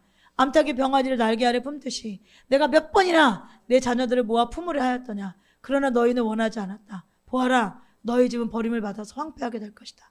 여러분 누가 원하지 않았어요? 내가 원하지 않는 거야. 내가. 하나님은 근데 어떻게 해? 수없이 예언자를 보내서 병아리를 날개 아래 품어 몇 번이나 지치지 않는가 하나님 열심으로 내가 너가 돌아오길 원하고 고침받길 원하고 천국 백성 되길 원했는데도 불구하고 너가 원하지 않지. 네가. 그래? 그러면 어쩔 수 없다. 하나님 자유의지 주셨기 때문에 억지로 하시진 않아요. 그럼 그 은혜가 더 이상 그들에게 임하지 않아요. 이게 영적인 심판이에요. 영적인 심판. 누가복음 14장 24절에 내가 너에게 말한다. 초대를 받은 사람들 가운데서는 아무도 나의 잔치를 맛보지 못할 것이다. 최근에 살펴본 말씀이죠. 여러분 이 말씀 뭐예요? 초대받은 사람들 처음에 누구였어요? 여러 사람들 초대했을 때 그 사람들이 뭐라고 거부해요? 나 바꿔러 가야 돼요? 밭이 있으니까 바꿔러 갈 거 아니야? 부자야. 나 소가 사가지고 소 훈련하러 가야 돼요? 소 살 수 있으면 부자야. 나 장가 갔어? 장가 여러분 요즘에 뭐 요즘도 그렇죠. 돈 없으면 장가 못 가죠. 옛날엔 더 했어요. 지참금을 줘야 됐거든요. 장가 갔다는 건 살만한 거예요. 부자라는 거예요. 나 장가 가서 못 가요. 여러분 초대받았지만 먹고 살만하고 내가 원하지 않아서 안 가는 거잖아요. 여러분 초대를 안 받은 게 아니에요. 여러분 이거 착각하시면 안 돼. 초대받았어. 근데 내가 원하지 않아. 그래서 주님께서 뭐라고 말해요? 밖에 나가서 가난한 사람들, 병든 사람들 데리고 와. 우리 집을 그들로 채우자. 이렇게 말씀하시잖아요. 히브리서 3장 11절도 한번 읽어볼까요? 내가 진노하여 맹세한 대로 그들은 결코. 히브리서 12장 17절 여러분이 알다시피 에서는 그 뒤에 축복을 상속받기를 원하였으나 거절당하였습니다. 그런 눈물을 흘리면서 구할 것만 회개할 기회를 얻지. 여러분 에서는 뭐예요? 뭐 선택했어요? 하나님 거예요? 세상 거예요? 세상 거죠. 구원에 이르는 회개로 이끌어가는 건 뭐예요? 하나님을 향한 근심, 내가 하나님 뜻대로 살기 원하는 근심. 그것은 우리를 구원하고 후회 없는 곳으로 인도하지만 세상을 향한 근심은 우리를 어디로 인도해요? 죽음으로 인도해요. 사망으로 인도해요. 여러분 사람이 언제 죽을지 아는 사람도 없지만 살아있기만 하면 언제라도 회개할 수 있다고 생각하는 건 착각이에요. 내가 이렇게 살다가 회개할 수 있겠지, 나 그때 가서 회개할게. 여러분 착각이에요. 어떤 사람은 이미 살아있을 때 하나님께 버림받을 수도 있어요. 살아있지만 회개할 기회가 지나간 사람이 있을 수 있어요. 이것이 영적인 심판이에요. 근데 이런 영적인 심판은 누구에게 임하냐? 복음 혜택을 많이 누렸어. 빛을 비춤을 받았어. 알아. 너무 많이 받았어. 회복되어지고 살아났고 은혜가 뭔지 알고 알아. 그런데 돌이키지 않아. 돌이키지 않아. 이런 사람들에게 영적인 심판이 임해. 여러분 마태복음 11장 20절 보면 예수님께서 이렇게 말해요. 자기가 기적을 많이 행한 마을들이 회개하지 않아서 꾸짖어. 여러분 기적을 많이 행하고 하나님께서 은혜를 많이 베풀어주고 이적을 많이 행하시고 내 삶에 진짜 하나님이 아니면 나는 도저히 소망 없는 사람이라고 했던 그런 고백들이 있어. 근데 마음이 딱딱하다. 그런데 교만하다. 돌이키길 원하지 않는다. 내 뜻대로 산다. 여러분 바로 이 사람들이 여기서 속한 사람들이야. 그러면서 이렇게 말하죠. 고라시나 너한테 화가 있을 거다. 벳세다야 너에게 화가 있을 거다. 너희 마을에서 행한 기적들을 두로와 시돈에서 행했더라면 그들은 벌써 굵은 베옷을 입고 죄를 쓰고 회개했을 거다. 나는 너에게 말한다. 심판날에 두로와 시돈이 너희보다 견디기 쉬울 거다. 너 화가 있다. 너 가버나움아. 네가 하늘까지 치솟을 셈이냐? 지옥에까지 떨어질 것이다. 너 가버나움에서 행한 기적들을 소돔에서 행했더라면 오늘까지 소돔이 남아있을 거다. 나는 너에게 말한다. 심판날에 소돔 땅이 너보다 견디기 쉬울 거다. 여러분 어떤 사람에게요? 복음 혜택을 많이 누렸어. 정말 먹고 살 거 없을 때, 갈 데 없을 때, 할 것 없을 때 절제절명의 순간에 하나님이 나를 구원하셨어. 구원하신 것뿐만 아니라 삶을 회복시키시고 풍요케 하시고 만족케 하시고 그럼에도 불구하고 마음은 세월이 갈수록 딱딱하고 굳어져서 회개치 않고 돌이키지 않고 계속 하나님과 멀어져서 믿음을 버려. 그러면 영적인 심판의 대상이 가능성이 높아요. 그러니까 이 사실을 기억하고 더 이상 미루지 말고 회개하고 여러분 반드시 거듭나야 됩니다. 반드시. 세 번째로 이미 거듭난 사람들이 있잖아요. 그런데 이미 거듭난 사람들도 잊지 말아야 할 게 있어. 영은 거듭났지만 육은 아직 거듭나지 않았어. 육은 죽어서 부활해야. 그런데 그러기 전에는 육은 거듭난 게 아니란 말이에요. 육으로 난 것은 육이요 영으로 난 것은 영이라고 말씀하신 것처럼 거듭난 것이 우리의 영이지 육은 아니야. 이 육은 거듭나지 않아서 뭐 해야 돼? 복종할 수 있도록 순종이 되어질 수 있도록 훈련이 필요해. 여러분, 거듭난 사람의 영은 육을 지배할 수 있는 힘이 있어. 그런데 계속 육을 지배할 수 있는 힘을 은혜의 수단을 통해서 은혜로 계속 유지해야 하는데 그렇지 못할 때가 있어. 우리는 육의 반발이 우리 안에 일어난다고. 여러분, 힘들 때 벌떡벌떡 일어나시잖아요. 기도하러 가고 싶어서. 여러분, 직장에 오늘 막 나를 겁내 괴롭히는 상사가 있어. 그럼 막 새벽 예배 막 벌떡벌떡 일어나서 갈걸? 오늘 도와주세요. 도와주세요. 그 상사 마음을 바꿔주세요. 이러고 벌떡벌떡 일어나서 갈 거야. 그리고 퇴근해가지고 오늘 아무 일 없이 그나마 그 상사가 내가 기도해서 하나님 도와주셨나? 그런 마음이 있었으면 퇴근하면서 주님 감사해요가 그냥 될 거야. 그런데 이 상사가 없어 이제. 그래서 내가 상사가 됐네? 나 이제 병장이네? 월급도 많이 받네 병장이라? 일도 많이 안 하네? 좋네? 그러면 어떨까요? 그 새벽에 벌떡벌떡 일어나실까요? 퇴근하고 오면서 아무 일 없어서 날 괴롭히는 사람이 없어서 그 오늘 하루 평안한 하루가 하루에 감사하러 나아가질까요? 아니잖아요. 여러분. 아니라고. 우리가 어떻게 항상 그렇게 살 수 있겠어요? 그렇진 않더라도 우리의 주된 삶이 우리의 삶의 모든 주된 우리 삶의 모든 영역이 주님을 향해 있는 게 중요해요. 그게 없으면 결국 뭐예요? 육체에 지는 거지. 갈라디아서 5장 16절 17절 보세요. 여러분은 성령께서 인도하여 주신 대로 살아가십시오. 그러면 육체의 욕망을 채우려 하지 않을 것입니다. 여러분, 육체의 욕망을 채우지 않으려고 자꾸 씨름할 거 없어. 뭘 더 하면 돼? 성령께서 인도해 주시는 대로 살아가. 여러분, 여기에 더 중점을 두고 사세요. 육체의 욕망은 성령을 거슬러. 성령이 바라는 것은 육체를 거슬러. 이 둘이 서로 적대관계에 있으니까 여러분, 자기가 원하는 일을 할 수가 없어.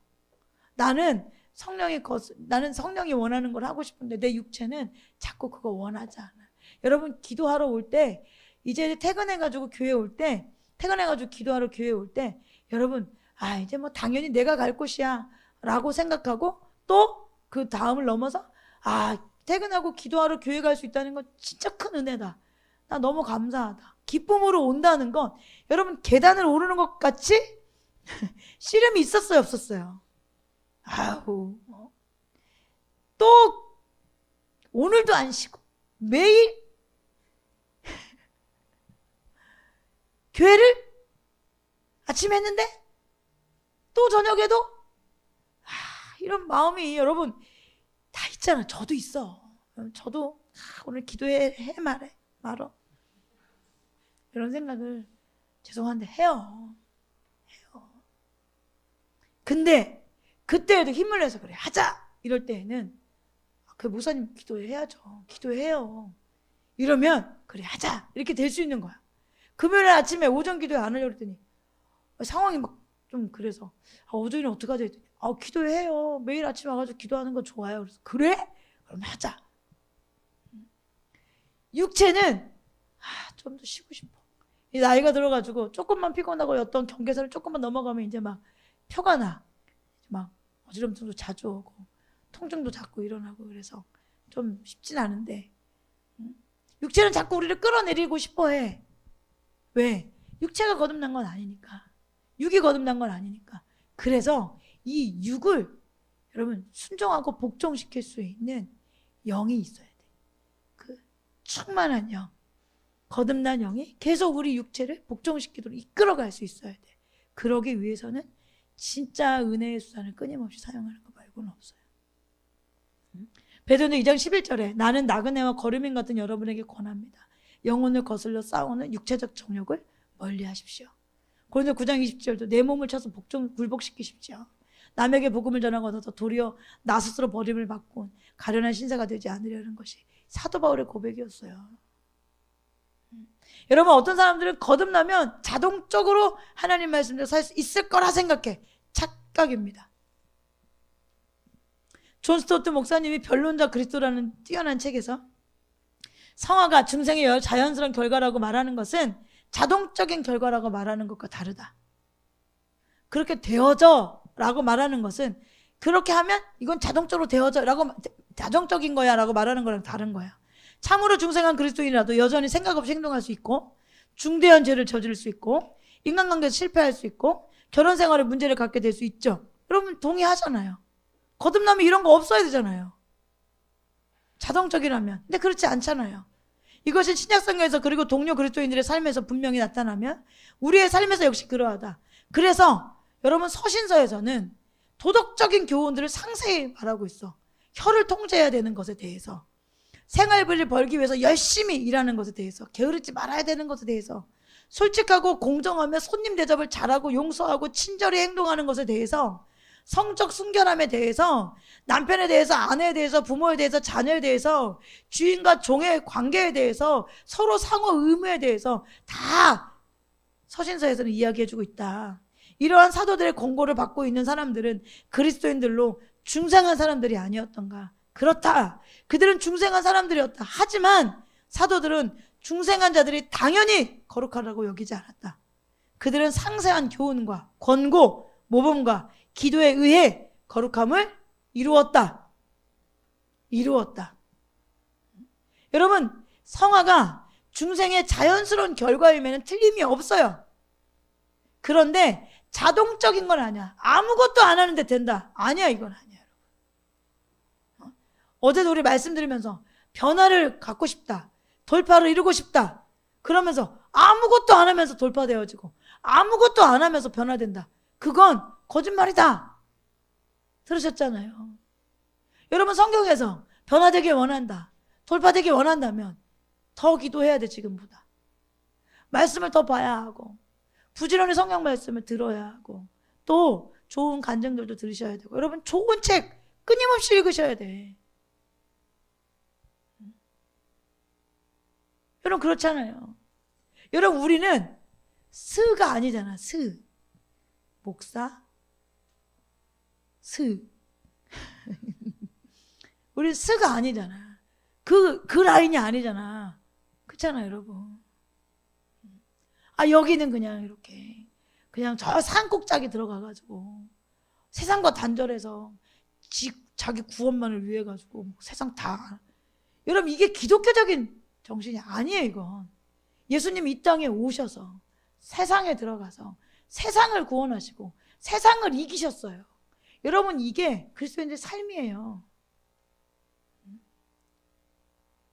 여러분 우리가 어떤 훈련 기간에 특별히 그냥 깊게 기도하는 기간에나 살면서 어떤 순간에나 그렇게 시간을 갖고 또 세상과 조금 멀어진 곳에 들어가서 집중적으로 하나님 찾는 시간을 가질 수는 있지만 그게 우리의 삶이 되어지는 건 올바르지 않아.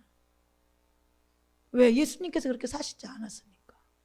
그러면 성경에 뭐 세상을 이겨야 한다, 세상은 이러하다, 세상을 이기는 비결은 이거다, 이런 얘기를 뭐하러 했겠어요. 다 산에 들어가.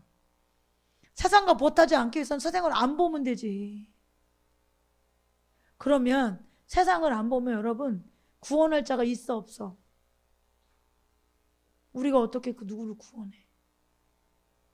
구원할 자에게 가까이 가서 그를 구원하기 위해서 예수님이 이 땅에 오신 것과 같이 우리가 세상으로 나아가야 되는 것이 그리스도인인데, 예수님이 안 돼 하나님 아버지 내가 저기 내려가가지고 더 더러운 애들이랑 같이 있다 보면 내가 죄성이 옮고 나도 죄 짓고 나 더러워지면 어떡해요. 그래서 안 갈래요 이러면 예수님이 우리 구원이 이루어졌겠어요? 그러니까 이 생각은 옳지 않아. 그러니까 뭐 영성 훈련하는 데에서 막 저기 산골짜기 들어가지고 촛불 켜놓고 이렇게 앉아있고 그래서 뭐 하나님 알고 있다, 이건 단기적으로 더 깊이 주님을 알고 싶은 그런 특별한 은혜가 주어져서 하나님께서 허락하실 때 그럴 때 하는 건 너무 좋지. 그렇지만 내가 세상에 떼묻을까봐, 내가 세상에 죄 지을까봐, 내가 이겨낼 힘이 없어서 나 도망갈래, 이거는 그리스도인의 정신이 아니야. 성경에 우리도 그렇게 말하고 있잖아.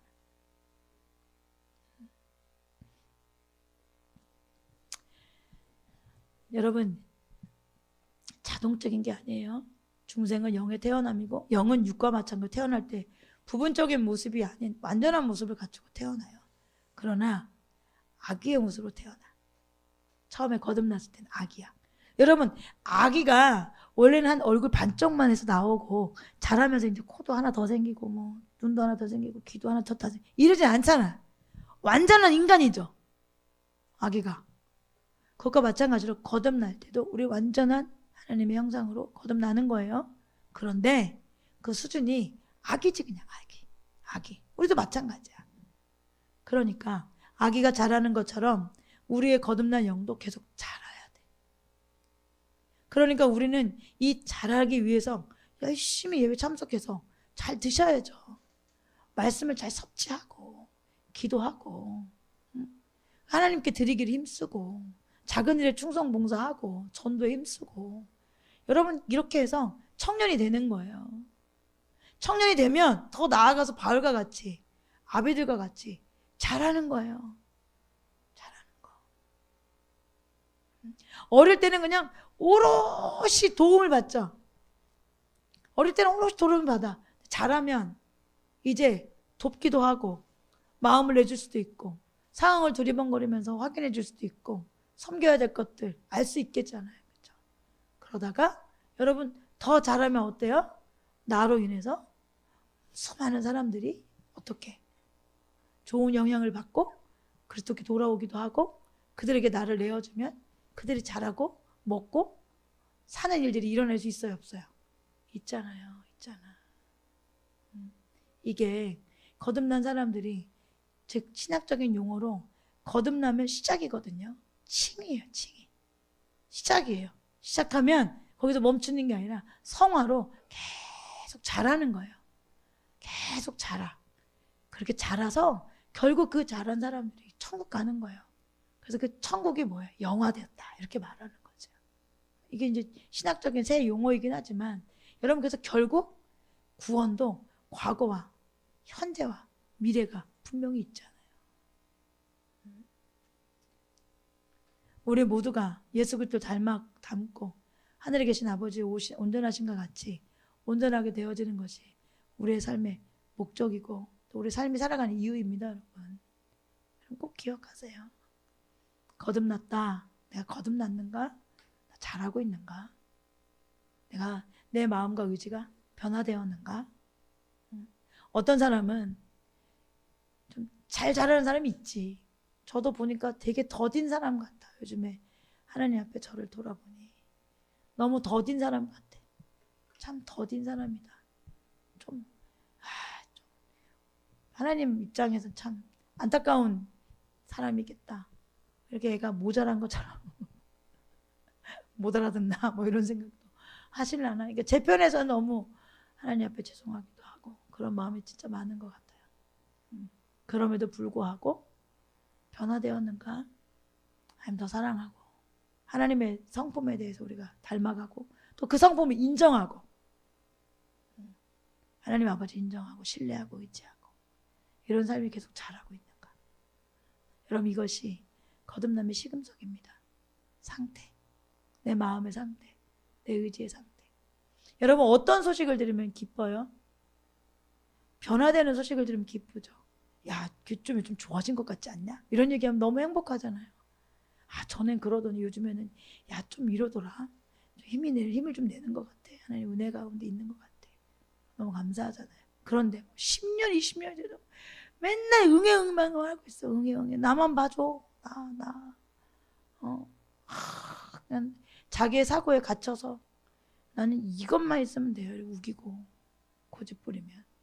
이거는 여러분 위험해. 이건 거듭나지 않은 상태일 수도 있어. 10년에 빠진 자일 수도 있어. 잘하는 걸 기뻐하지 않고 내가 원하는 거에서 그냥 눌러 앉아 있고 싶어 하고. 여러분 신앙은 머무르는 게 아니에요. 신앙은 앞으로 가든지 뒤로 가든지 둘 중에 하나예요. 중간은 없어. 미지근한 건 없어. 우리가 그걸 착각하지 말아야 해. 그냥 노를 젓지 않으면 그냥 바람 부는 대로 물결 치는 대로 흘려간단 말이에요. 여러분 그렇다면 여러분 우리가 어떻게 구원을 향해 나아갈 수 있겠어요? 그래서 여러분 거듭난 자들은 기쁨으로 은혜의 수단을 사용해. 어려서 훈련 받으려면 힘들잖아. 처음엔 힘들어. 처음엔 마음의 저항도 많아. 그런데 이걸 함에 인해서 누려지는 것, 이걸 함에 인해서 이익이 되어지는 것, 이걸 함에 인해서 내게 좋은 것들이 있는 것을 깨달으면 여러분은 어때요? 기꺼이 하고 싶죠? 그리고 어느 순간 그걸 하면서 즐겁고 행복해. 여러분 뭐 기도도 그렇고, 여러분 말씀 보는 것도 그렇고, 설교 듣는 것도 그렇고, 여러분 섬기는 것도 그렇고, 여러분 사실 다 그렇잖아요.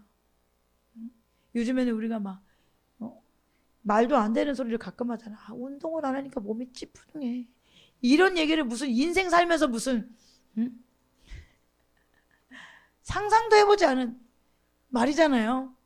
근데 운동을 안 해서 몸이 이런가 막 그래서 옛날에 누가 막 비 오는 날도 뛰어나가면 왜 저래? 저렇게까지 해? 그랬었는데 운동 안 하면 운동하고 싶다 막 이런 얘기 여러분들 하시잖아요. 왜 그래요? 처음에 다 좋게 갔어? 처음에 운동 좀 해라 그러면 내가 설득하고 또 꼬시고 설득하고 뭐 해서 막 어떨 때는 대충 콕 껴가지고 그냥 끌고 가서 처음에 가서 허우적대다가 오면 힘들고 막 입술 터지고 막 몸살나고 그렇게 힘들잖아요. 하다 보니까 운동하면서 감기도 잘 안 걸리고 확실히 많이 아프지 않고 덜 피곤하고 그러니까 뭐해? 이제 내가 가고 싶어. 유익한 걸 알게 됐어. 그래서 하다 보니 재밌기도 하네. 그게 이제 뭐해? 야 너도 해 이렇게 말하잖아요. 같이 하자 이렇게 말하잖아요. 거듭난 사람들에게 있는 은혜의 수단도 마찬가지예요. 처음에 힘들어요. 어린아이일 때는 버겁고 힘들 수 있어요. 그런데 이것이 내게 유익을 주는 것인 걸 깨닫고 나면 좋구나. 기쁨으로 감사함으로 나를 쳐서 복종시켜서 하게 되죠. 그러다가 이게 너무너무 좋구나. 그러면 나를 만나는 사람들에게 다 그걸 권하게 되어 있어요. 그렇게 살자. 그렇게 살면 너무 좋아. 이렇게 이야기할 수 있잖아요. 여러분 이렇게 주님 앞에 사는 날까지 사는 거예요. 다른 게 없어. 이런 말 하면서 답답증이 온다. 빨리 회개하세요. 그래? 매일 해야 된다고? 어떡하지? 도망가고 싶어 죽겠네? 이런 생각이 든다면 속히 회개하시고 은혜다. 참 은혜다. 감사하다. 난 넘어질 수밖에 없는 존재인데 이런 교회 보내서 서로 응원하고 기도하고 매일매일 기도하고 하나님 말씀 듣고 배워가게 하시니 너무 감사하다. 나를 너무 잘 아신 하나님께서 나에게 딱 맞는 교회를 만들어 주셨구나. 나에게 딱 맞는 교회로 인도해 주셨구나. 감사하잖아요. 하나님 우리에게 너무 좋은 귀한 말씀을 허락해 주시고 감사하지요? 좋아서 합시다. 기도도 모든 은혜의 수단도 기쁨으로 하세요. 기쁨으로. 안 하고 싶을 땐 내 몸을 쳐서 복종시키세요. 야! 내 몸! 이렇게 말해. 야! 내 몸! 너 그러다 활발 불탄 데 갈래? 따라와. 거듭난 영이 이길 수 있도록 몸을 굴복시키고 야 내 몸! 피곤한 건 잠깐이야. 죽으면 영원히 잘 수 있어. 따라와! 그만 자! 이렇게 해서 뭘 그렇게 눕고 싶고 쉬고 싶고 맨날 그렇게 하고 싶어? 일어나! 이렇게 해서 예수 그리스도 이름 명언은 내 몸아 일어나라. 이렇게 해서 하나님 기뻐하시는 삶을 살 수 있도록 이 땅에 수많이 미혹되어져 있는 교회들 위해서 우리 같이 기도하면 좋겠고 또 우리 주변에도 그 길을 잘 모르는 자들에게도 하나님 우리에게 좋은 길을 알려주셨으니 참된 성경적인 길을 알려주셨으니 그 길로 인도할 수 있도록 도와주세요. 기도하고 끝까지 이기는 자가 가는 나라 갈 수 있도록 주님 제 마음을 지켜주세요.